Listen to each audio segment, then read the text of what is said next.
Bob Brewer. Mr. Brewer, you're here in person. Come on up.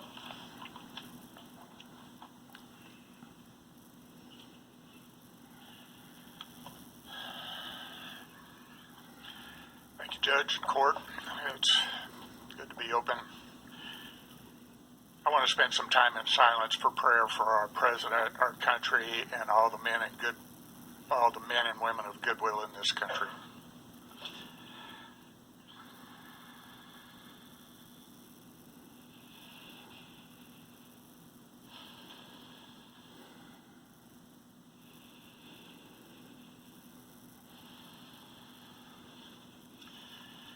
Okay, I probably speak too much here, and I've tried to speak almost every week since the shutdown. I've made these available out on the curb. We've been doing a Occupy the Sidewalk. It has to do with the appeal that was written by the Apostolic Nuncio, Pope Benedict XVI's appointment to the United States. Our Bishop Jonathan Strickton caught a bunch of flack for signing it.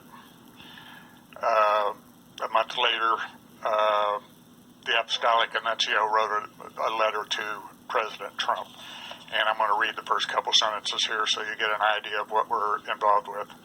Mr. President, in recent months, we have been witnessing the formation of two opposing sides that I would call biblical: the children of light and the children of darkness.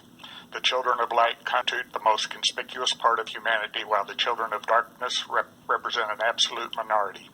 And yet the former are the object of a sort of discrimination which places them in a situation of moral inferiority with respect to their adversaries, who often hold strategic positions in government, in politics, in the economy, and in the media. In an apparently inexplicable, the good are held hostage by the wicked and by those who help them, either out of self-guides which have a biblical nature, follow the clear separation between the offspring of the woman and the offspring of the serpent.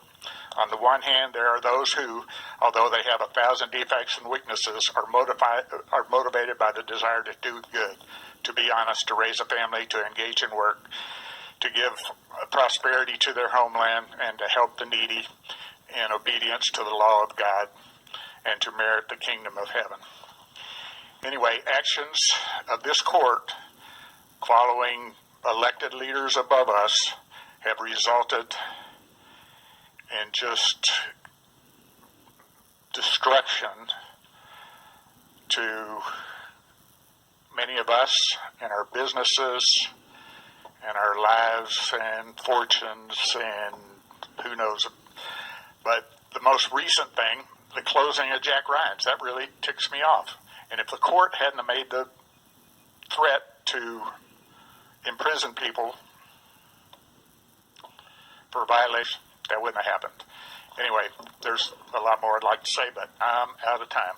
I would appreciate y'all reading this.